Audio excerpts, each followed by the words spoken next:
سورۃ الکہف قرآن حکیم میں 18 نمبر کی سورت ہے، 18 نمبر، اور یہ مکی سورت ہے۔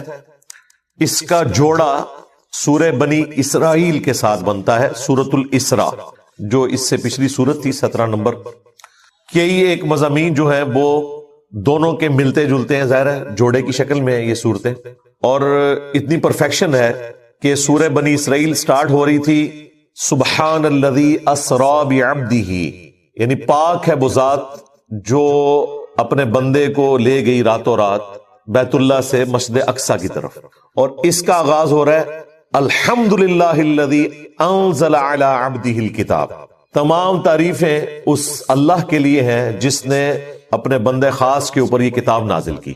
وہاں پر سبحان اللہ سے آغاز ہوا اور بندے خاص محمد رسول اللہ کا ذکر ہوا صلی اللہ علیہ وآلہ وسلم۔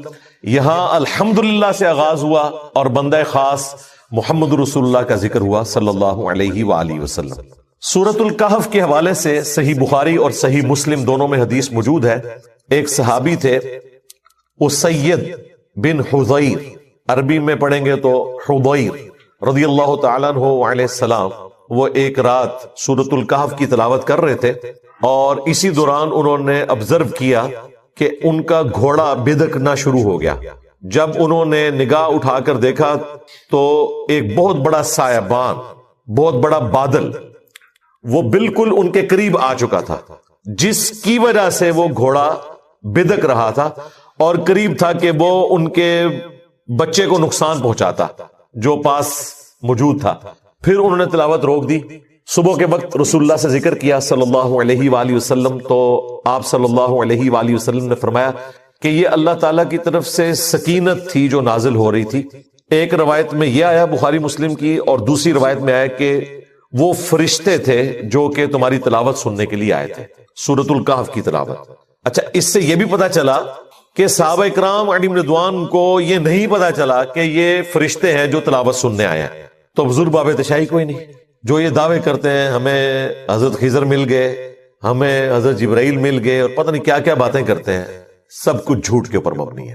اور دوسرا، سورۃ الکہف کی فضیلت کا پتہ چلا کہ اس کی تلاوت سننے کے لیے فرشتے اترے، اور اس صحابی کی بھی فضیلت ہے کہ ان کی آواز میں اتنی اٹریکشن تھی کہ فرشتے ان کی تلاوت سننے کے لیے زمین کے بالکل قریب آ گئے۔ ایک اور حدیث ہے المستدرک للحاکم میں صحیح سند کے ساتھ کہ جو شخص جمعے کے دن سورۃ الکہف کی تلاوت کرتا ہے تو اگلے جمعے تک کے لیے اللہ تعالیٰ کی طرف سے اس کے لیے ایک نور مقرر کر دیا جاتا ہے، یعنی اسپیشلی وہ اللہ تعالیٰ کی پروٹیکشن میں، اس کی رحمت کی پروٹیکشن میں آ جاتا ہے جو سورۃ الکہف جمعے کے دن تلاوت کرتا ہے۔ اسی لیے جمعے کے دن کے جو اذکار ہیں، یعنی کہ درود شریف پڑھنا، یہ بھی ایک نفلی ذکر ہے۔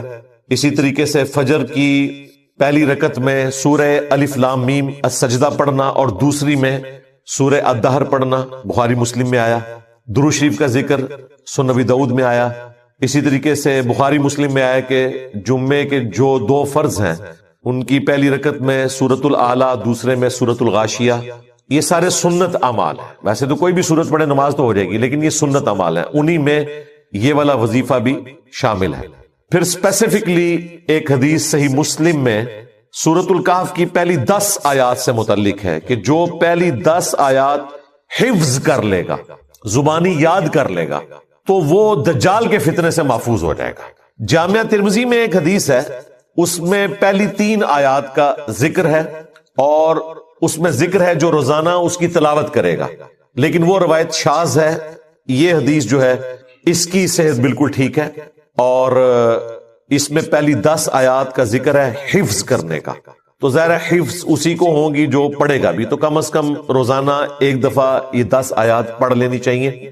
مسلم شریف کی ایک اور حدیث میں آخری 10 آیات کا بھی ذکر موجود ہے، لیکن یہ پہلی 10 آیات والی بات جو ہے یہ زیادہ مضبوط ہے، کیونکہ صحیح مسلم میں ایک اور حدیث ہے جو دجال سے متعلق ایک تفصیلی حدیث ہے۔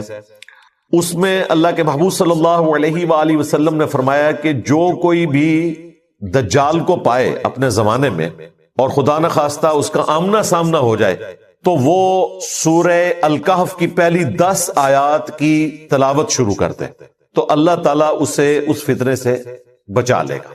قرات کے الفاظ ہیں، اس کی قرات کرنی ہے. لہذا بعض لوگوں کی جانب سے سورۃ الکہف کو اس حوالے سے پیش کرنا کہ جی اس کے مضامین کی گہرائی جب تک آپ کو پتہ نہیں چلے گی آپ دجال کے فتنے سے محفوظ نہیں ہوں گے، اور وہ گہرائی بھی پھر جب بیان کرنی شروع کرتے ہیں اتنے گہرے چلے جاتے ہیں کہ اتنا گہرا مواد نہ قرآن میں موجود ہوتا ہے، نہ سنت میں موجود ہوتا ہے، نہ اس کو سپورٹیو کوئی چیز موجود ہوتی ہے. ایسے ایسے عجیب و غریب رزلٹ اس میں سے نکالنا شروع کر دیتے ہیں. بس وہ مسلم شریف کی حدیث انہوں نے لے لی کہ جی پہلی 10 آیات فتنے سے بچنے کے لیے ہیں، اس کے بعد انہوں نے پھر وہ چابی ایسی استعمال کی کہ جو دل کیا انہوں نے تالا کھولنا شروع کر دیا، اگرچہ وہ قرآن و سنت میں موجود ہے یا نہیں ہے. بھئی سمپل سی بات ہے کہ مسلم شریف ہی کی دوسری حدیث میں آیا کہ جو دجال کو اپنے سامنے پائے تو ان 10 آیات کی تلاوت کرے، اللہ تعالیٰ فتنے سے بچا لے گا. یہ وظیفے کے طور پر ہے. جس طرح آخری 3 سورتوں کی تلاوت آپ کو جنات سے بچا لیتی ہے، آیت الکرسی کی تلاوت آپ کو جنات کے فتنے سے محفوظ کرتی ہے، سورۃ البقرہ کی آخری 2 آیات کی تلاوت آپ کو جنات کے فتنوں سے محفوظ کرتی ہیں. یہ ساری حدیثیں بخاری، مسلم، ابو داؤد، ترمذی میں موجود ہیں. صبح شام کے اذکار میں بھی میں نے ڈالی ہوئی ہیں. اسی طریقے سے یہ بھی ایک وظیفہ ہے تلاوت کرنے کے پوائنٹ آف ویو سے. اس کا مطلب کسی کو پتا ہے یا نہیں پتا، اور اس کے ساتھ جڑی ہوئی باقی چیزیں اس کو پتا ہے یا نہیں پتا، جو بھی اس کی تلاوت کرے گا اللہ تعالیٰ اسے دجال کے فتنے سے بچا لے گا انشاءاللہ تعالی. باقی دجال کے حوالے سے میں نے تفصیلاً مختلف مواقع کے اوپر گفتگو کی ہوئی ہے. جب سے یہ کنفلکٹ حماس کا اور اسرائیل کا شروع ہوا، دجال کا فتنہ لکھیں، امام محمد مہدی علیہ السلام لکھیں، حیات مسیح اور نزول مسیح لکھیں، تو میری کئی ایک ویڈیوز کھل جائیں گی. ان میں نے فتنہ دجال کو تفصیل سے ذکر کیا ہے. اس سے متعلقہ جتنی احادیث ہیں بخاری مسلم میں، اور عیسیٰ ابن مریم کے ذریعے اس فتنے کا خاتمہ قرب قیامت میں، وہ ساری کی ساری احادیث کور کی ہیں. بلکہ سورہ بنی اسرائیل کے سٹارٹ میں نے جب بنی اسرائیل کو ڈسکس کیا تھا اور ان کے 2 عروج اور 2 زوال کا ذکر کیا تھا، اور اسی کانٹیکسٹ میں جو آخری خلافت علی منہاج النبوہ آنی ہے امام محمد مہدی علیہ السلام کے ذریعے، اسے ڈسکس کرتے ہوئے میں نے کافی ساری چیزیں اس میں بیان کر دی تھی. آج اس کی تفصیل میں جانے کی ضرورت نہیں ہے. ان شارٹ یہ ہے کہ دجال ایک پرسنالٹی کا نام ہے جو کانا ہوگا. صحیح مسلم میں آیا کہ تمہارا رب کانا نہیں ہے لیکن دجال کانا ہوگا، اور تم اپنے رب سے ملاقات نہیں کر سکتے جب تک کہ تم مر نہ جاؤ. یعنی مرنے سے پہلے کوئی اپنے رب کو نہیں دیکھ سکتا، اس کے لیے مرنا شرط ہے. لہذا جو بھی انسانی شکل میں آئے اور وہ دعویٰ کرے رب ہونے کا تو وہ دجال ہے، اور اس کی نشانی یہ ہے کہ وہ کانا ہے.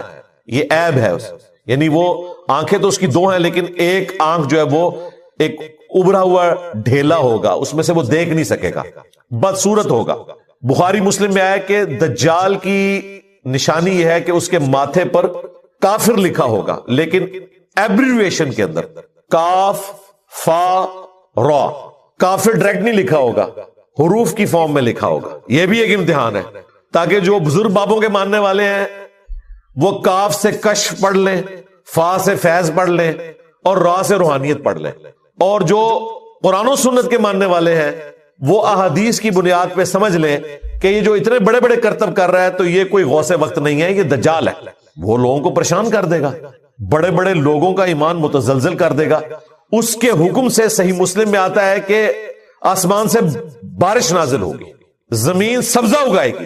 بھائی غریب آدمی کو کیا چاہیے؟ اس کی زمین سبزہ اگا دے، وہ خدا مان لیں گے. یعنی جو بابوں کی سٹوریوں سے متاثر لوگ ہیں، کرامت کو ہم بھی مانتے ہیں، معجزے کو ہم بھی مانتے ہیں، لیکن جو ثابت ہو، زبانی کلامی نہیں، وہ متاثر ہو جائیں گے.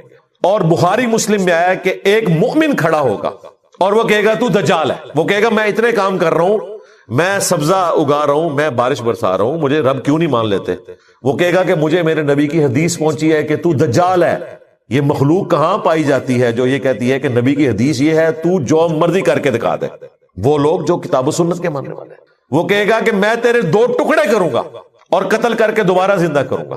وہ قتل کر دے گا، بخاری مسلم کے الفاظ ہیں، اس کی لاش کے 2 ٹکڑے کر کے اس کے درمیان چلے گا، پھر وہ جوڑ کے زندہ کر لے گا اور کہے گا اب تو مان لے میں نے مردوں کو زندہ کر دیا، میں بھی عبد القادر جیلانی کا بڑا بھائی ہوں آج کے دور میں. وہ بھی کہانی، یہ سچی بات ہے لیکن یہ آزمائش ہوگی. مسیح الدجال کیوں کہا گیا؟ دجل کہتے ہیں عربی زبان میں دھوکہ دینے کو، بہروپیا. دجال بہروپیا جو اصل میں نہیں ہے، اصل مسیح نہیں ہے، جعلی مسیح. مسیح الدجال. اور اصل مسیح کون ہے؟ یسوع مسیح، عیسیٰ ابن مریم. وہ سچے مسیح ہیں، یہ جھوٹا مسیح ہوگا. سچے مسیح نے بھی مردے زندہ کیے، قرآن میں آیا. جھوٹا مسیح بھی مردہ زندہ کرے گا، بخاری مسلم میں آیا. لیکن اس کی خبر دے دی گئی کہ یہ نشانیاں، اس کے بعد کوئی اندھا بھی ہو وہ بھی پہچان لے گا کہ یہ وہی دجال ہے. لیکن کئی لوگ اس کے ساتھ اٹیچ ہو جائیں گے. اب وہ مؤمن جب دوبارہ سے زندہ ہوگا اور دجال اسے کہے گا کہ اب تو مان لے، وہ کہے گا کہ تیرے اس عمل نے میرے ایمان میں اضافہ ہی کیا ہے، کیونکہ نبی علیہ السلام نے فرمایا تھا کہ وہ ایک مومن کو قتل کر کے دوبارہ زندہ کرے گا اور دوبارہ اس کے قتل پر قادر نہیں ہوگا. اب تو مجھے دوبارہ نہیں قتل کر سکتا. اور واقعی وہ اس کے قتل پہ قادر نہیں ہوگا. پھر وہ اسے اٹھا کر اپنی دوزخ میں پھینک دے گا. اور نبی علیہ السلام نے کہا کہ وہ اصل میں جنت ہوگی، وہ بندہ سیدھا جنت میں لینڈ کرے گا. اور جو اس کے ساتھ جنت ہوگی وہ اصل میں جہنم ہوگی. پھر نبی علیہ السلام نے کہا کہ یہ اس زمانے کا سب سے بہترین شہید ہوگا، سید الشہداء. کلمہ حق بلند کیا نا. المستدرک للحاکم میں حدیث ہے سید الشہداء حمزہ ابن عبد المطلب ہے، یا پھر وہ شخص بھی سید الشہداء ہے جو جابر حکمران کے سامنے کلمہ حق بلند کرے یہاں تک کہ اسے قتل کر دیا جائے. اسی حدیث کی وجہ سے ہم امام حسین علیہ السلام کو بھی سید الشہداء کہتے ہیں. انہوں نے بھی جابر حکمران کے سامنے کلمہ حق بلند کیا تھا. تو یہ دجال سے متعلق احادیث ہیں. پھر مسلم شریف میں بڑی تفصیلی حدیث ہے کہ مقام لد کے اوپر عیسیٰ ابن مریم اسے قتل کریں گے نیزہ مار کر. وہ عیسیٰ ابن مریم کی وجہ سے بھاگے گا، کیونکہ عیسیٰ ابن مریم کی سانس کی وجہ سے اس کا جسم نمک کی طرح پگھلے گا. نمک کے اوپر ذرا سا بھی پانی ڈلے نا تو وہ پگھلنا شروع کر دیتا ہے، جس طرح گرمائش میں برف پگھلتی ہے. اب یہ سب کچھ روحانی طور پر ہو رہا ہے معاملہ، یہ ذہن میں رکھیے گا. کیونکہ دجال اتنا بڑا فتنہ ہے کہ اسے دنیا کی کوئی تلوار کوئی بم قتل نہیں کر سکتا. عیسیٰ ابن مریم اسے قتل کریں گے اللہ تعالیٰ کی غیر معمولی طاقت کی وجہ سے. عیسیٰ ابن مریم اتریں گے اس لیے کہ امام محمد مہدی علیہ السلام کے قابو دجال نہیں آ رہا ہوگا، اور اسے مقام لد پر قتل کریں گے. اب لد ایک گاؤں تھا، آج بھی موجود ہے اسرائیل کے اندر، لیکن لوگوں کو نہیں پتا تھا پچھلے 1400 سال سے کہ اس گاؤں کا ذکر کیوں مسلم شریف میں آیا. بہرحال آلموسٹ 1960 میں جب اسرائیل نے اپنا تیسرا بڑا انٹرنیشنل ایئرپورٹ لد میں بنایا، اس گاؤں میں جا کے اتنا بڑا ایئرپورٹ، پھر لوگوں کو سمجھ آ گئی کہ یہ دجال کی تیاری شروع ہے. شاید اسرائیل کو خود بھی نہ پتا ہو، وہ تو ایک مسیح کے انتظار میں ہے کہ جو آ کے جا چکے عیسیٰ ابن مریم، اب وہ دجال کو مسیح مان لیں گے. این ممکن ہے کہ وہ اپنے کسی طیارے کے اوپر وہاں سے فرار ہو رہا اور عیسیٰ ابن مریم اسے جا کے قتل کر دیں، اسی ایئرپورٹ پہ وہ پکڑا جائے. بچارہ تو نہیں کہنا چاہیے، وہ منحوس دجال جو ہے وہ اپنے ہوائی جہاز میں بھی سوار نہ ہو سکے اور عیسیٰ ابن مریم اسے قتل کر دیں. بخاری مسلم میں حدیث ہے یہ جب آخری جنگ ہوگی تو اگر کسی پتھر کے پیچھے بھی کوئی یہودی چھپا ہوا نا تو پتھر بھی بولے گا کہ میرے پیچھے یہودی ہے، اسے قتل کر دیں. سوائے ایک جھاڑی کے، بہت بڑی وہ جھاڑی ہے، آلموسٹ درخت نما ہے، غرقد. نبی علیہ السلام نے کہا کہ وہ یہودیوں کا درخت ہے، وہ پناہ دے گا. وہ اتنی بڑی جھاڑی ہے اس علاقے میں، اور ابھی تو بہت زیادہ انہوں نے کاشت کی ہے. ان کو تو خیر نہیں پتا کہ وہ اس وجہ سے کر رہے ہیں، بہرحال وہ اس وجہ سے کر رہے ہیں کہ وہاں پر وہی جھاڑی اگ سکتی ہے. لیکن ظاہر ہے کہ ہر چیز پھر ریلیٹ ہوتی چلی جاتی ہے. تو نبی علیہ السلام نے کہا کہ وہ درخت ان کو پناہ دے گا، باقی کوئی درخت کوئی پتھر پناہ نہیں دے گا. پتھر میں سے بھی آواز آئے گی اے مسلم، میرے پیچھے یہودی ہے، اسے قتل کرتا ہے. اے بریلوی دیوبندی اہل حدیث شیعہ نہیں، اے مسلم. اور یہ میدان جنگ کی بات ہے، یہ نہیں ہے کہ عام حالت میں بھی مسلمانوں نے یہودیوں کو قتل کرنا ہے یا یہودیوں نے مسلمانوں کو قتل کرنا ہے. اس کے علاوہ بھی کئی احادیث ہیں. مشکات کی 3 جلد میں آپ وہ ساری ایک جگہ پڑھ سکتے ہیں. مسلم شریف میں بھی آلموسٹ اینڈ پہ جا کے دجال سے متعلق آلموسٹ 50 کے قریب احادیث ہیں، وہ آپ کو ایک جگہ قرب قیامت کی علامتوں میں مل جائیں گی. تو اس سے متعلق آپ کو ساری چیزیں پتہ چل جائیں گی. ان شارٹ یہ ہے، اس کے لیے کوئی مشکل ویڈیوز، مشکل لیکچرز سننے کی ضرورت نہیں ہے. بس سورۃ الکہف کی پہلی 10 آیات یاد کریں، روزانہ تلاوت کریں، ان کا ترجمہ بھی پڑھیں، وہ سمجھیں، وہ ایک بہترین چیز ہے. لیکن اس فتنے سے بچنے کے لیے آپ نے یہ 10 آیات تلاوت کرنی ہے. ویسے تو فتنے کے اگینسٹ اللہ کی پناہ مانگنی چاہیے کہ فتنہ سامنے آئے ہی نہ، لیکن خدا نہ خواستہ اگر ایسا معاملہ ہو تو سورۃ الکہف کی پہلی 10 آیات ہر مسلمان کو یاد ہونی چاہیے. کوئی مشکل کام نہیں، روزانہ آپ یہ 10 آیات کی تلاوت شروع کر دیں، ایک ہفتے کے اندر آپ کو یاد ہو جائے گی، کوئی مشکل کام نہیں ہے. اور پھر روزانہ ایک دفعہ پڑھتے رہیں تاکہ آپ کو یاد رہے، ایک وظیفے کے طور پر بھی. اور پھر قرآن کے ہر حرف کے اوپر ایک نیکی بھی ہے. جامع ترمذی میں حدیث ہے کہ میں نہیں کہتا کہ الف لام میم یہ ایک حرف ہے، بلکہ یہ 3 حرف ہے. الف الگ سے ہے، لام الگ سے اور میم الگ سے. تینوں پہ 10-10 نیکیاں ہیں، 30 نیکیاں. اور الف لام میم یہ تو وہ حروف ہیں جن کا معنی بھی نہیں بتایا گیا، تب بھی اس کے اوپر نیکی ہے. تو اس کو تلاوت کرنا یہ ایک الگ سے ثواب کا کام ہے. اور دجال سے بچنے کے لیے پہلی 10 آیات کا حفظ ہونا یہ ہر مسلمان کے لیے ضروری ہے، وہ ضرور حفظ کرے. سورۃ الکہف کا جو مرکزی ٹاپک ہے وہ دنیا پرستی کی مذمت ہے، اسی لیے اسے دجال کے ساتھ لوگ ریلیٹ کرتے ہیں. ایک تو مسلم شریف کی احادیث کی وجہ سے کہ پہلی 10 آیات دجال سے بچنے کے لیے. دوسری ریزن یہ ہے کہ سورۃ الکہف کا مرکزی ٹاپک یہ ہے کہ دنیا کی زندگی عارضی ہے. دنیا کی زندگی کی جو آرائش ہے یہ آپ کو دھوکے میں مبتلا کرے گی، لیکن اس کی وجہ سے آپ نے دھوکے میں نہیں آنا، آخرت اورینٹڈ رہنا ہے. یہ ایک دجل ہے، ایک فریب ہے، اسی لیے دجال کے ساتھ ریلیٹڈ ہے. سورۃ الکہف کا مرکزی ٹاپک دنیا کے فتنے کی مذمت ہے، لیکن افسوس بہت کم مسلمان ہیں جو سورۃ الکہف کے اس ٹاپک کو جانتے ہیں. دجال کی بات تو کرتے ہیں لیکن یہ دجالی فتنے کی بات ہو رہی ہے. دجال ایک پرسنالٹی بھی ہے لیکن ایک سسٹم بھی ہے جو اس پرسنالٹی کو ویلکم کہے گا، اور وہ سسٹم ایسا ہے جس نے انسانیت کے لیے بہت کچھ کیا. اس وقت ہمارے اس ہال کے اندر کوئی ایک چیز بھی ایسی نہیں ہے جو کسی بزرگ کی، کسی مولوی کی بنائی ہوئی ہو. یہ ساری اسی سسٹم کی آؤٹ پٹ ہے جس کا پازیٹیو یوز بالکل درست ہے. آنکھیں اللہ کی نعمت ہے، پازیٹیو یوز بہت اچھا ہے. نیگیٹو کریں گے بہت برا ہے.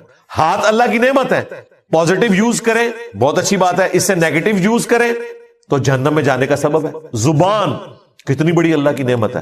پوری دنیا میں انبیاء جو انقلاب لے کر آئے اسی زبان کی برکت سے لے کے آئے، لیکن اس کا نیگیٹو یوز کرے اس سے بڑا فتنہ کوئی نہیں ہے. اسی طریقے سے سائنس جس نے انسانیت کے لیے اس جسم کی آسائش فراہم کی ہے بہت بڑی نعمت ہے. اگر انبیاء کرام علیہ السلام نے روح کی آسائش کے لیے انسانیت کو تعلیمات دی ہیں تو جسم کی آسائش سائنٹسٹ نے ہمیں دی ہے. اس ہال میں آپ کو ایک چیز بتائیں، ویڈیو کیمرہ ہو، یہ کالر مائک ہو، ہمارے کپڑے ہو، ہماری گھڑی ہو، یہ لائٹنگ ہو، یہ قالین ہو، ایئر کنڈیشن ہو، کوئی ایک چیز بتائیں. ایون یہ جو قرآن پرنٹ ہوئے بخاری مسلم سب سائنس کی برکات ہے. تو سائنس اللہ تعالیٰ کی طرف سے بہت بڑی نعمت ہے، اس کا پازیٹیو یوز. اب سائنس نے تو اپنے کرشمے لوگوں کو دکھا دیے ہیں، اور انبیاء نے جو اپنے ماننے والوں سے وعدے کیے ہیں وہ آخرت میں پورے ہونے ہیں. ان الذین یخشون ربہم بالغیب لہم مغفرۃ واجر کبیر. بے شک جو بغیر دیکھے اپنے رب سے ڈرتے ہیں ان کے لیے مغفرت اور بڑا اجر ہے. سائنس نے سب کچھ یہیں کر کے دکھا دیا آپ کو. سائنس اگر آپ کو یہ کہتی ہے نا یہاں بیٹھے ہوئے 10,000 کلومیٹر دور جو بندہ بیٹھا ہے میں آپ کے سامنے اسے لے آؤں گا تو سائنس کر کے دکھا دیتی ہے ویڈیو کانفرنسنگ کے ذریعے. وہ سفر جو سب کانٹیننٹ انڈیا پاکستان سے 4 مہینے میں طے ہوتا تھا، حج کا سفر پیدل سفر کرتے ہوئے، سائنس نے اس کو 4 گھنٹے پر لا کر دکھا دیا، اور اتنا آرام دہ کہ آپ کو تھکاوٹ بھی نہیں ہوگی، اور نہ سفر میں لٹنے کا اندیشہ. یہ آسائش ہمارے سامنے. پھر وہاں بھی آپ مکے مدینے میں چلے جائیں تو ہر آسائش آپ کو سائنس نے دی ہوئی ہے. ابھی وہ حاجی زندہ ہیں جن لوگوں نے نئے جوڑے الگ سے رکھے ہوتے تھے طواف کعبہ کرنے کے لیے، پاؤں جل جاتے تھے. سائنس کی برکت سے آپ نے اٹلی کا وہ ماربل نکال لیا وائٹ کلر کا، وہاں پہ ڈالا. سخت گرمیوں میں بھی وہ ماربل ٹھنڈا ہوتا ہے، آپ کو جوتی پہننے کی ضرورت ہی نہیں طواف کعبہ کرنے کے لیے. غلاف کعبہ سائنس کی برکت سے بن رہا ہے. وہاں پہ جتنی صفائی ہو رہی ہے، پانی کا نظام، ایون زمزم جو نکالا جا رہا ہے اس بڑے پیمانے کے اوپر، وہ موٹریں، وہ سارے کا سارا نظام سائنس نے دیا. پھر انٹرنیٹ کا کرشمہ، پرنٹنگ پریس کا کرشمہ، یہ اتنی چیزیں ہیں کہ اگر آپ شمار کرنا شروع کریں تو کسی حد تک یہ چیز جسٹیفائی لگتی ہے کہ سائنس نے لوگوں کا جو یہ دماغ خراب کر دیا کہ اس دنیا کی زندگی کو انہوں نے سب کچھ سمجھ لیا، وہ جسٹیفائی ہے کافی حد تک۔ اگر آخرت اورینٹڈ کوئی نہ ہوا تو یہ ساری چیزیں اس کو گمراہ کر لینے کے لیے کافی ہیں۔ یہی دجالی سسٹم ہے کہ مادے کی آنکھ کھلی ہوئی ہے اور روحانیت کی آنکھ بند ہے۔ دجال کی بھی ایک آنکھ ہے، سمبولک بھی ہے یہ بات، فزیکلی ایک پرسنالٹی بھی ہے اور ایک سسٹم بھی ہے۔ ہم سائنس کے مخالف نہیں ہیں، ہم نہیں کہتے کہ جی وہ دجال کی بائیں آنکھ جو ہے وہ یوں ہے تو دائیں والی یوں ہو جائے گا، دائیں ہے تو بائیں ہو جائے۔ ہم کہتے ہیں دونوں آنکھیں چاہیے، ہمیں ریویلڈ نالج بھی چاہیے، وحی کا علم بھی، اور ایکوائرڈ نالج بھی، سائنس کا علم بھی۔ ان دونوں کو ملا کر انسانیت کی بہتری ہوگی۔ روح کی غذا انبیاء پرووائڈ کرتے ہیں اور جسم کی غذا، آسائش ہمیں سائنس پرووائڈ کر رہی ہے۔ اگر وہ جرمن سائنٹسٹ امونیا نہ ایکسٹریکٹ کرتا اور ہمیں کھاد نہ ملتی تو آج دنیا بھوک سے ہی مر جاتی۔ 8 سے 100 سال پہلے دنیا کی آبادی آلموسٹ 1 ارب تھی، آج 8 ارب ہو چکی ہے۔ اگر زمین وہی کچھ پیدا کر رہی ہوتی تو یہ 7 ارب لوگ تو بھوکے مر جاتے۔ آج مشینیں نہ ہوتی تو انسان ننگے پاؤں پھرتے، کتنے موچی آپ لے کر آتے جو آپ کی جوتیاں بناتے۔ تو یہ سائنس نے سب کچھ کر کے دکھایا آپ کو، اس لیے پھر لوگ اسی کے اندر گم ہو جاتے ہیں اور اسی کو سب کچھ سمجھ لیتے ہیں۔ یہ دنیا کا فتنہ ہے جس میں آپ مبتلا ہو رہے ہیں۔ دنیا ہماری ضرورت ہے لیکن اپنے اوپر سوار نہیں کرنی۔ اس کو آپ مثال سے سمجھیں، کشتی نے پانی پہ ہی چلنا ہے، پانی اس کی ضرورت ہے لیکن پانی کشتی کے اندر نہیں آنا چاہیے۔ سائنس ہماری ضرورت ہے، دنیا کی آسائشیں ہماری ضرورت ہیں، لیکن اس کو ہم اپنے اوپر اتنا سوار نہ کریں کہ ہماری کشتی ڈوب جائے اور آخرت بھی برباد ہو جائے۔ تو اس کو بیلنس کر کے چلیں۔ جو مولوی بالکل دنیا کی مذمت کے اوپر بات کرتے ہیں، ان کے رہن سہن میں کوئی بھی دنیا کی ایسی آسائش نہیں ہے جو انہوں نے خود چھوڑی ہوئی ہو، تو وہ تقریر کرتے ہوئے تو اچھے نہیں لگتے نا۔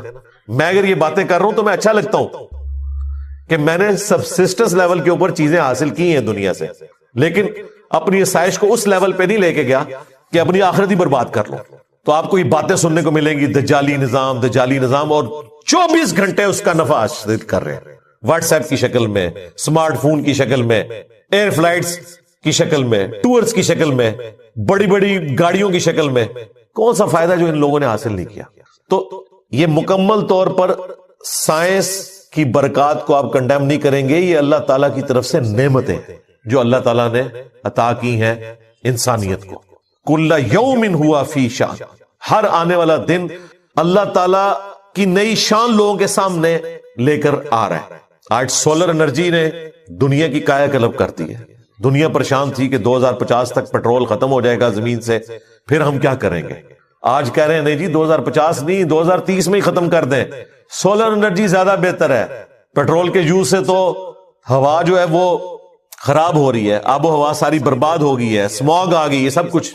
اب اللہ تعالیٰ نے آپ کو وہ انرجی دی ہے جو ختم ہی نہیں ہونی، سورج کی انرجی، رینیویبل انرجی سے کہا جاتا ہے، یہ ختم نہیں ہونے والی۔ دوسری ہے نان رینیویبل انرجی جو دوبارہ، لیکن ہر مسئلے کے لیے میں آپ کو ایک ہی دعا بتا دیتا ہوں۔ اکثر لوگ مجھے ای میل کرتے ہیں جی روزگار کے لیے، کوئی کہتا ہے جی اولاد کے لیے، کوئی کہتا ہے جی پریشانی دور کرنے کے لیے، کوئی کہتا ہے جی جو رزق میں برکت کے لیے، کوئی کہتا ہے بیماری دور کرنے کے لیے کوئی دعا بتا دیں۔ بھائیو ہم آپ کو 50 دعائیں نہیں بتاتے ہیں، ایک دعا بتاتے ہیں، ایک دعا جو اکثر مسلمانوں کو پہلے ہی آتی ہے، اس کو ترجمے کے ساتھ یاد کر لیں اور اس دعا کو آپ ہر جگہ پڑھیں، جس مقصد کے لیے پڑھیں۔ اور الحمدللہ قرآن حکیم میں سورۃ البقرہ کی آیت نمبر 201 کے اندر اللہ تعالیٰ نے وہ دعا اہل ایمان کو تعلیم فرمائی ہے اور مومنین کی نشانی بتایا ہے اس دعا کو کہ مومنین اس کے ذریعے اللہ تعالیٰ سے دعا مانگتے ہیں، اور آگے اللہ تعالیٰ نے اپنا فتویٰ بھی سنا دیا ہے کہ جو کوئی ان الفاظ کے ساتھ ہم سے دعا مانگتا ہے ہم اس کی اس دعا کو دنیا اور آخرت میں اس کے حق میں قبول کریں گے، الحمدللہ۔ اور وہ دعا ہے سورۃ البقرہ آیت نمبر 201، ربنا آتنا فی الدنیا حسنہ وفی الآخرۃ حسنہ وقنا عذاب النار۔ یہ وقف کر کے میں نے پڑھا اور کنٹینیوس پڑھیں گے، ربنا آتنا فی الدنیا حسنۃ وفی الآخرۃ حسنۃ وقنا عذاب النار۔ اب اس کا ترجمہ بھائیو یاد کرنا کوئی راکٹ سائنس ہے؟ ربنا آتینا، اے رب ہمارے ہمیں عطا فرما، ہمیں دے دے، فی الدنیا حسنہ، اس دنیا میں بھلائی، وفی الآخرۃ حسنہ، اور آخرت میں بھلائی. اور آخرت کی سب سے بڑی بھلائی کیا؟ وقنا عذاب النار، ہمیں آگ کے عذاب سے بچا لے. آمین. اللہم اجرنا من النار، اللہم اجرنا من النار، اللہم اجرنا من النار. اچھا، مولویوں کی تسلی نہیں ہوئی، انہوں نے اس کے ساتھ لگا دیا وقنا عذاب القبر، وقنا عذاب الحشر، وقنا عذاب المیزان، پتہ نہیں کیا کچھ لگا دیا. حالانکہ تعلیم کی کمی ہے. دنیا اور آخرت اس میں کور ہو جاتی ہے. کیوں؟ پھر دنیا حسنہ میں پوری دنیا کور، وفی الآخرۃ حسنہ میں قبر بھی کور، میدان حشر بھی کور، میزان عمل بھی کور. کیوں؟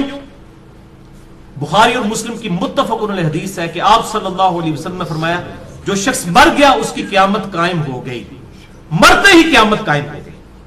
اور بخاری اور مسلم کی متفق علیہ حدیث ہے کہ آپ صلی اللہ علیہ وسلم کی وفات کے دنوں میں سیدہ عائشہ کہتی ہیں میرے بھائی نے مسواک اٹھائی ہوئی تھی، آپ نے مجھ سے مانگی، میں نے انہوں نے چبانے ہی شروع کی تو وہ چبائی نہ گئی، سخت تھی، تو میں نے اپنے منہ میں چبا کر آپ صلی اللہ علیہ وسلم کے منہ میں ڈالی. اللہ تعالیٰ نے میرے تھوک کو اور نبی صلی اللہ علیہ وسلم کے تھوک کو اس دن جمع فرما دیا ایک ہی جگہ پر جو نبی صلی اللہ علیہ وسلم کی دنیا کی زندگی کا آخری دن اور آخرت کی زندگی کا پہلا دن تھا. بخاری اور مسلم میں. تو اما عائشہ حضور کی وفات کے دن کو کیا کہہ رہی ہیں؟ آخرت کی زندگی کا پہلا دن. تو وہ فی الآخرۃ حسنہ میں قبر بھی آ گئی، آخرت بھی آ گئی، میزان عمل بھی آ گیا، سب کچھ آ گیا. تو یہ مولویوں نے خام خواہ بیچ میں چیزیں، وہ کسی نے ودخلنا مال ابرار یا عزیز و یا غفار، پتہ نہیں کیا کچھ بیچ میں لگایا ہوا ہے. بس یہ کامل دعا یہی ہے، ربنا آتنا فی الدنیا حسنہ وفی الآخرۃ حسنۃ وقنا عذاب النار. اس کو بدل نہیں سکتے، یہ بہت خطرناک معاملہ ہے. بخاری اور مسلم کی متفق علیہ حدیث ہے. ایک صحابی کو آپ نے دعا تعلیم فرمائی وضو کے بعد کی، اس میں الفاظ تھے بنبی کا ارسلتا، میں ایمان لایا اس پر جو تیرے نبی کے ساتھ نازل ہوا. اس صحابی نے دعا پڑھتے ہوئے کہہ دیا برسولی کا ارسلتا. اب کوئی فرق ہے؟ میں ایمان لایا اس کتاب پر جو تیرے رسول پر نازل ہوئی. رسول تو سپرلیٹو ڈگری ہے، نبی سے بھی اوپر کی ڈگری. ہر نبی رسول نہیں ہوتا، چاند ایک رسول.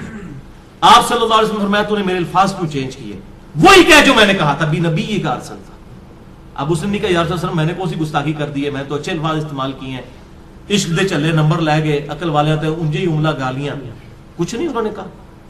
اب جو نبی صلی اللہ علیہ وسلم اپنے الفاظ کو نہیں بدلنے دے رہے اور اچھے الفاظ اس نے استعمال کیے، وہ یہ اجازت دیں گے کہ آپ صلی اللہ علیہ وسلم کی سنت دعاؤں کو آپ اس حوالے سے چینج کریں کہ اس میں چیزیں ایڈ کرنا شروع کر دیں، یہ آپ صلی اللہ علیہ وسلم اجازت دیں گے؟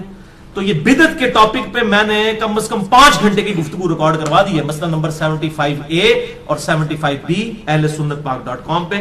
اس میں بھی میں نے یہ ان حدیثوں کو ڈیٹیل کے ساتھ ڈسکس کیا تھا. لہذا نوکری کا مسئلہ ہو، رشتے کا مسئلہ ہو، پیپر دیے ہوئے وہ پاس ہونے کا ایشو ہو، بیماری کا مسئلہ ہو، کوئی مسئلہ ہے اپنے ذہن میں رکھیں اور پھر دنیا حسنہ کو دل میں رکھیں کہ دنیا میں میرے لیے بھلائی، ہر چیز بھلائی. اچھی صحت کیا بھلائی نہیں ہے؟ اچھی نوکری کیا بھلائی نہیں ہے؟ اچھی بیوی کیا بھلائی نہیں ہے؟ ہر چیز ذہن میں رکھتے ہوئے جو آپ کی خواہش ہے یہ دعا کریں ربنا آتنا فی الدنیا حسنہ وفی الآخرۃ حسنۃ وقنا عذاب النار. اور اس میں یقین کریں آپ کو گلٹ بھی نہیں ہوگا، صرف آپ اللہ سے دنیا نہیں مانگ رہے ہوں گے، کیونکہ سورۃ البقرہ میں آتا ہے کہ جو دنیا دار لوگ ہیں نا، جو اللہ سے باغی لوگ ہیں، وہ کہتے ہیں اللہ ہمیں دنیا میں ہی عطا فرما دے. اور اللہ تعالیٰ پھر ساتھ فرماتا ہے سورۃ البقرہ آیت نمبر 201 کہ جو میرے نیک ایمان والے بندے ہیں وہ یہ نہیں کہتے اللہ ہمیں دنیا میں ہی دے دے، وہ کہتے ہیں ربنا آتنا فی الدنیا حسنہ وفی الآخرۃ حسنۃ وقنا عذاب النار. اچھا، اب آپ ویسے دعا کر رہے ہو اللہ میں پاس ہو جاؤں یا اچھا رشتہ ہو جائے، نوکری لگ جائے، اس وقت آپ پیورلی دنیا کی دعا کر رہے ہوں گے. لیکن جب آپ یہ دعا کریں گے تو آپ اللہ تعالیٰ کو بھی ناراض نہیں کریں گے، دونوں چیزیں ایڈ ہو جائیں گی ساتھ. یعنی اللہ تعالیٰ کو بھی آپ سے کوئی گلہ شکوہ اس حوالے سے نہیں رہے گا. آپ کہہ رہے ہوں گے یا اللہ ربنا آتنا فی الدنیا حسنہ وفی الآخرۃ حسنۃ وقنا عذاب النار، تو آپ اہل ایمان میں شامل ہو جائیں گے سورۃ البقرہ آیت نمبر 201 کے تحت. اسی کانٹیکسٹ میں 3 احادیث ہیں بڑی اہم الحمدللہ. پہلی حدیث صحیح بخاری میں 6399، صحیح مسلم میں 6840، مشکات میں 2487. سیدنا انس ابن مالک رضی اللہ تعالیٰ عنہ جنہوں نے 10 سال تک آپ صلی اللہ علیہ وسلم کو وضو کروایا، آپ کی وفات کے بعد 82 سال تک زندہ رہے اور 93 ہجری کے اندر بصرہ میں فوت ہوئے. آخر میں فوت ہونے والے چند صحابہ میں سے ہیں انس ابن مالک، بہت قریبی صحابی آپ صلی اللہ علیہ وسلم. ان سے کسی تابعی نے آگے پوچھا کہ بتائیے کہ اللہ کے نبی صلی اللہ علیہ وسلم جب اللہ سے مانگا کرتے تھے تو کیا دعا مانگا کرتے تھے؟ تو پتہ انہوں نے کیا جواب دیا؟ انہوں نے کہا کہ اللہ کے نبی صلی اللہ علیہ وسلم جب کبھی بھی اپنے رب سے دعا مانگا کرتے یا کسی بھی چیز کا سوال کیا کرتے تو آپ کی اکثر دعا یہی ہوا کرتی تھی، اللہم ربنا آتنا فی الدنیا حسنہ وفی الآخرۃ حسنۃ وقنا عذاب النار۔ ہر معاملے میں کوئی سوال بھی کرتے تھے اس دعا کے ساتھ۔ اور بھائی یہ دعا کا ترجمہ یاد کرنا کو مشکل ہے تو کیا ضرورت ہے اردو میں دعائیں کرنے کی؟ میرے بھائی ایک دعا یاد کر لیں، نبی صلی اللہ علیہ وسلم نے تعلیم فرمائی ہے، اللہم ربنا آتنا فی الدنیا حسنہ وفی الآخرۃ حسنۃ وقنا عذاب النار۔ اور دوسری حدیث تو انتہائی رکت انگیز حدیث ہے جو میں نے مسئلہ تقدیر والے لیکچر مسئلہ نمبر 104 ABC میں بھی بیان کی تھی، صحیح مسلم میں 6835، مشکات میں 2502۔ یہی انس ابن مالک کہتے ہیں جنہوں نے یہ دعا روایت کی ہے، یہ کہتے ہیں کہ آپ صلی اللہ علیہ وسلم کے زمانے میں آپ کا ایک صحابی بیمار ہو گیا تو آپ اس کی عیادت کے لیے تشریف لے گئے۔ وہ اتنا کمزور ہو چکا تھا بیماری کی وجہ سے جیسے کہ پرندے کا کوئی بچہ ہوتا ہے چھوٹا سا، ہڈیوں کا ڈھانچہ بن چکا تھا۔ آپ نے جب اس کی حالت دیکھی آپ کو پتا چل گیا کہ انہیں کو کم پایا۔ آپ نے فرمایا وہ بتا تو اللہ سے کیا مانگتا رہتا ہے؟ اس نے کہا یا رسول اللہ میں اللہ سے دعا کرتا ہوں، اے اللہ جو تو نے مجھے آخرت میں عذاب دینا ہے دنیا کی زندگی میں ہی دے لے، وَلِعَوْذُ بِاللَّهِ تعالی۔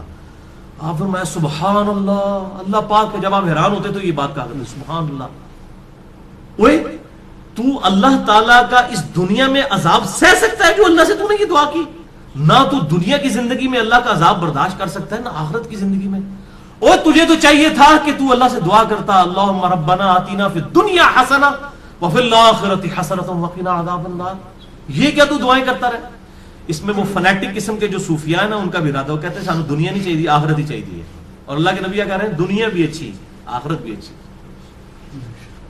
اچھا انس بن مالک کہتے ہیں جب آپ صلی اللہ علیہ وسلم نے اسے یہ بات ارشاد فرمائی پھر اس نے یہی دعا مانگ کر اللہ کی طرف متوجہ ہوا، اللہم ربنا آتنا فی الدنیا حسنہ وفی الآخرۃ حسنۃ وقنا عذاب النار، تو اللہ تعالیٰ نے اسے شفا عطا فرما دی۔ اب اس سے بھی پتہ چلا بیماری کی شفا بھی یہی ہے، اللہم ربنا آتنا فی الدنیا حسنہ وفی الآخرۃ حسنۃ وقنا عذاب النار۔ آپ میں کہتا ہوں یہ جامع دعا کریں، ساری دعائیں جو ہیں اس کے اندر شامل ہیں۔ اچھا قرآن میں تو ہے ربنا آتنا فی الدنیا حسنہ، اور بخاری مسلم میں ہے اللہم ربنا آتنا فی الدنیا حسنہ، تو اللہم کے ساتھ اے ہمارے اللہ یہ بھی ٹھیک ہے اور صرف ربنا آتنا بھی ٹھیک ہے، بلکہ قرآن حکیم میں سورۃ المائدہ میں حضرت عیسیٰ علیہ السلام کی جو دعا آتی ہے اس میں بھی ہے اللہم ربنا انزل علینا مائدۃ من السماء، تو قرآن میں بھی الفاظ ہیں اللہم ربنا کے۔ ویسے تو ہمارے لیے بخاری مسلم کے الفاظ ہی کافی تھے، لیکن میں پھر بھی کیڑا نکالنے کے لیے کوئی یہ نہ کہ جی قرآن میں تو صرف ربنا آیا آپ اللہم کیوں لگا رہے ہیں، تو اللہ تعالیٰ نے بھی یہ دعا حضرت عیسیٰ علیہ السلام کی نقل کی ہے اللہم ربنا آتنا فی الدنیا حسنہ، یہ پڑھنا بخاری اور مسلم سے ثابت ہوا، اور اللہم ربنا انزل علینا مائدۃ من السماء سورۃ المائدہ کے آخری رکوع میں حضرت عیسیٰ علیہ السلام کے کانٹیکسٹ میں یہ الحمدللہ اللہم ربنا کے ساتھ یہ آئی ہے۔ اور تیسری حدیث سنن ابی داؤد میں 1892، مشکات میں 2581، عبداللہ بن صائب کہتے ہیں کہ میں نے خود نبی صلی اللہ علیہ وسلم کو رکن یمانی اور حجر اسود کے درمیان وہ جو مستجاب دیوار ہے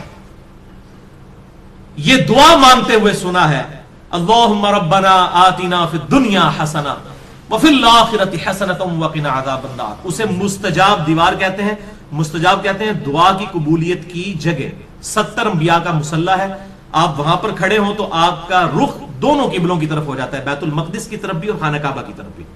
اس دوران آج تک حاجی عمرہ کرنے والے اور حج کرنے والے یہ دعا مانگتے ہیں ربنا آتنا فی الدنیا حسنہ وفی الآخرۃ حسنۃ وقنا عذاب النار۔ یہ بس اتنے ہی الفاظ ہیں، باقی جو ایڈ کیے لوگوں نے خود کیے میں۔ تو دعا کی قبولیت کی جو جگہ ہے خانہ کعبہ شریف، وہاں پر بھی آپ نے یہی دعا مانگی ربنا آتنا فی الدنیا حسنہ وفی الآخرۃ حسنۃ وقنا عذاب النار۔ اسماء اعظم اور دعا کی قبولیت کے لیے کیا کیا طریقے ہیں، اس حوالے سے میرا مسئلہ نمبر 82 ڈیٹیل کے ساتھ ریکارڈ ہے۔ اور بھائیو بخاری اور مسلم اور باقی احادیث کی روشنی میں کئی ایک مقامات ہیں جو دعا کی قبولیت کی جگہ ہیں، مثلا اذان اور اقامت کے درمیان جو وقفہ ہے جماعت کھڑے ہونے تک کا، یہ دعا کی قبولیت کا سبب ہے۔ ابو داؤد میں حدیث موجود ہے، آج میرا ٹاپک نہیں اس لیے میں سکپ کر رہا ہوں۔ اسی طریقے سے تیز بارش کے وقت دعا قبول ہوتی ہے، میدان جنگ میں جنگ کے دوران عین اس وقت دعا کی قبولیت کا وقت ہے. جمعے والے دن خطیب جب جو ہے وہ 2 خطبوں کے درمیان وقفہ کرتا ہے, اس دوران دل میں دعا مانگی جائے, وہ قبولیت کا وقت ہے. اور کئی ایک قبولیت کے وقت ہیں, لیکن ایک وقت ایسا ہے جو ہر وقت آپ کے پاس اویلیبل ہے. اسی کانٹیکسٹ میں آپ کو اگلی 5 حدیثیں میں بیان کرنے لگا ہوں, اور وہ ہے نماز میں دعا مانگنا, جس کے لیے آپ کو جمعے کے دن کے انتظار کی ضرورت نہیں ہے, کسی اور چیز کی ضرورت نہیں. جب بھی آپ نماز پڑھیں, یہ 5 حدیثیں اسی پہ ہماری گفتگو کنکلوڈ ہوگی. پہلی حدیث صحیح بخاری میں 6230, صحیح مسلم میں 897, مشکات میں 909, کہ آپ صلی اللہ علیہ وسلم نے صحابہ اکرام علیہم رضوان کو تشہد تعلیم فرمایا, التحیات للہ والصلوات والطیبات عبدہ ورسولہ تک.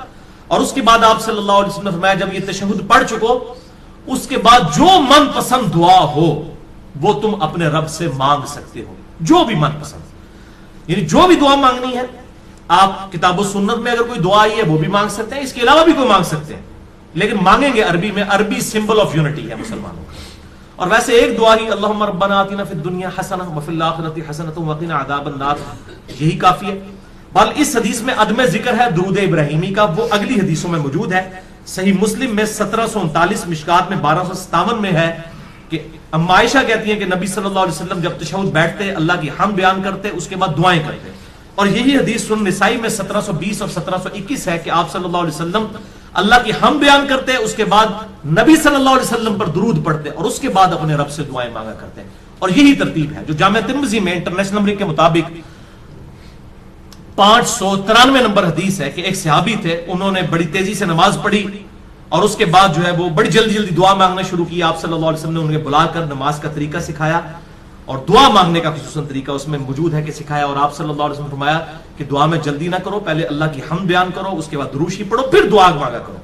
اتنے میں ایک اور شخص آیا جس نے اللہ کی حمد بیان کی, درود شریف پڑھا, پھر دعا مانگی. تو آپ نے 2 دفعہ فرمایا سل تعطا, سل تعطا, مانگ تجھے دیا جائے گا, مانگ تجھے دیا جائے گا. یعنی درود شریف اور اللہ کی حمد یہ پروٹوکول ہے دعا کی قبولیت کا. تو اللہ کی حمد اور درود شریف, اور نماز میں یہی ہوتا ہے, آپ پہلے اللہ کی حمد کرتے ہیں, التحیات للہ والصلوات والطیبات, پھر نبی صلی اللہ علیہ وسلم پر سلام عرض کرتے ہیں, پھر درود شریف پڑھتے ہیں, اینڈ پہ دعائیں مانگتے ہیں آپ جا کے. وہ جتنی بھی دعائیں سنت سے ثابت ہیں, اللہم انی اعوذ بک من عذاب جہنم ومن عذاب القبر ومن فتنۃ المحیا والممات ومن شر فتنۃ المسیح الدجال, جو بخاری مسلم میں آتی ہے. یا اللہم ربنا آتنا فی الدنیا حسنۃ وفی الآخرۃ حسنۃ وقنا عذاب النار. یا رب اجعلنی مقیم الصلاۃ ومن ذریتی ربنا وتقبل دعائی ربنا اغفر لی ولوالدی وللمؤمنین یوم یقوم الحساب. یہ صحیح بخاری میں آتا ہے, حضرت ابوبکر صدیق کو آپ نے خصوصاً دعا سکھائی تھی, اللہم انی ظلمت نفسی ظلما کثیرا ولا یغفر الذنوب الا انت فاغفر لی مغفرۃ من عندک وارحمنی انک انت الغفور الرحیم. اس قسم کی اور دعائیں بھی ہیں, وہ کوئی بھی آپ مانگیں. اللہم ربنا آتنا فی الدنیا حسنہ وفی الآخرۃ حسنۃ وقنا عذاب النار, یہ تو جامع دعا ہے, یہ آپ تشہد میں مانگیں. دوسری حدیث صحیح مسلم میں 1073, مشکات میں 873. یہ عجیب اتفاق ہے, مسلم 1073, مشکات 873. عبداللہ ابن عباس کہتے ہیں کہ مجھے نبی صلی اللہ علیہ وسلم نے فرمایا کہ اللہ تعالیٰ نے مجھے حکم دیا ہے کہ میں رکوع اور سجدوں میں قرآن نہ پڑھوں. یعنی قرآن سے مراد قرآن کی تلاوت, وہ صرف قیام میں ہوگی. قرآنی دعائیں مانگ سکتے ہیں, قرآن نہیں پڑھ سکتے.